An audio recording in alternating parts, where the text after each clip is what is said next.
Enquanto ele estava conversando com Deus ali, os anjos descem, porque ele já começa a ver a fumaça da cidade. E ele pensa, meu pai, o que eu posso fazer agora? Agora é interessante que quando os anjos vão, que aí a Bíblia congela essa cena, que ela é simultânea, né? Enquanto ele estava apelando com Deus, os anjos já estavam chegando à cidade. Só que como a Bíblia conta isso em capítulos diferentes, parece assim que ele terminou a conversa com Deus e depois que os anjos foram. Não, enquanto ele conversava com Deus, os anjos já estavam chegando lá. Já estavam chegando. Aí que chama a atenção que quando os anjos vão lá, os anjos ficam sentados na praça da cidade. Eles sentam na praça e enquanto eles estão sentados na praça lá, vêm os outros moradores querer fazer mal para esses anjos e diz que Ló viu aqueles homens lá e falou, peraí gente, vem para minha casa, não fiquem aqui sozinhos não. Olha a preocupação de Ló. Vamos pegar uma coisa positiva e uma coisa negativa. Eu queria pegar a primeira coisa positiva.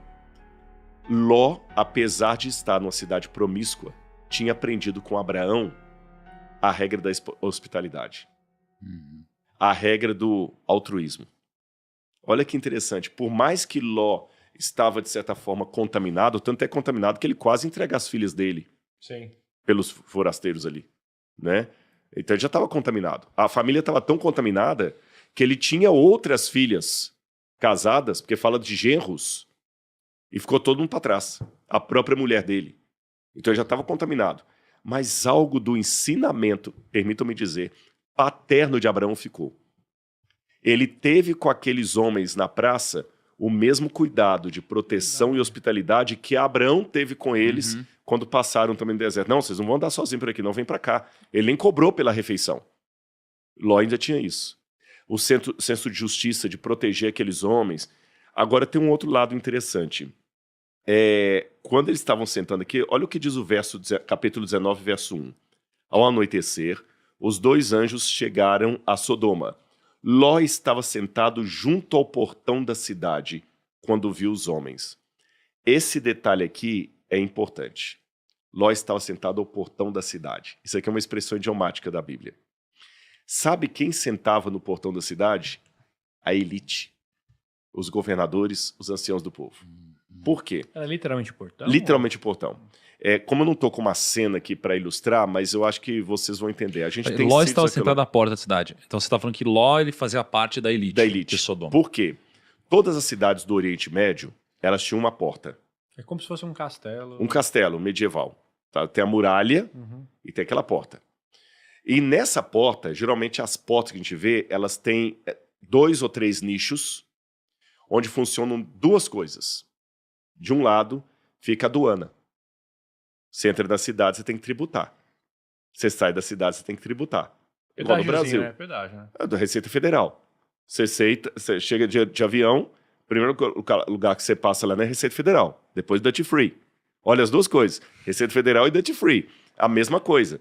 Você tinha ali um pequeno comércio onde pessoas ofereciam coisas para os que estavam entrando. A aduana. E no outro nicho tinha um banco. Era um banco como esse nosso aqui, só que às vezes reto no muro. E o banco tinha, além do banco, uma cadeira. Quem sentava nessa cadeira? O rei ou governante da cidade. E quem sentavam nesses bancos? Os anciãos do povo.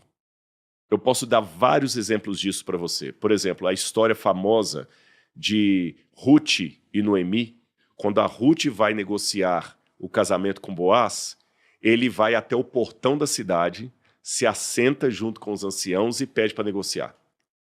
Há várias situações. Davi estava sentado no portão da cidade. Quando Salomão, que a gente já estudou aqui, estava resolvendo o caso daquelas 2 mulheres que queriam disputar a criança, Salomão estava sentado à porta da cidade. Tem várias histórias dessa, de um rei ou o ancião sentado ali. Então, se se Ló estava sentado à porta de Sodoma, ele era da elite. E mais um detalhe, por que eles resolviam esses casos jurídicos ali na porta? Uma das características de um tribunal correto é publicidade. Publicidade. Então, era ali que tinham os casos jurídicos sendo resolvidos e não no Palácio do Rei, porque ali tinha publicidade, porque na porta todo mundo passava, podia ver o juiz julgando. Você entendeu? Então ali tinha publicidade. Lembra que o o Jó, agora o Jó também, a mulher fala assim, nossa, meu marido ficava no portão da cidade, agora não fica mais. A mulher que fala do marido de valor, aquele que se assenta no portão da cidade junto com os anciãos. O que eu aprendo disso? Ló já estava na elite de Sodoma. Olha que interessante, ele continuou tendo sucesso depois que rompeu com Abraão. Uhum. Então, nem sempre, como eu falei, às vezes o sucesso, quando não tem a sabedoria, ele vai ruir. Mas essa ruína vai demorar a chegar. Uhum. Então, aparentemente, ele cresceu. Ele morava nas tendas, do lado de fora da cidade. Agora ele deixou de morar nas tendas, perdeu a cultura de Abraão, passou a morar dentro da cidade, numa casa de alvenaria. Teve status, cresceu, mas talvez agora cresceu não mais com os valores de Abraão, mas talvez através de propina, de alguma coisa. Sim. E o resultado, perdeu a sua família. Eu não tinha me ligado que ele abandonou Deixa a eu esposa. continuar. Não que ele abandonou a esposa. É que a esposa vai preferir a riqueza da cidade, ela vai ser destruída pela ira de Deus. Olha só, deixa eu ler essa parte, porque tem muitas coisas... Aliás, antes de entrar nisso,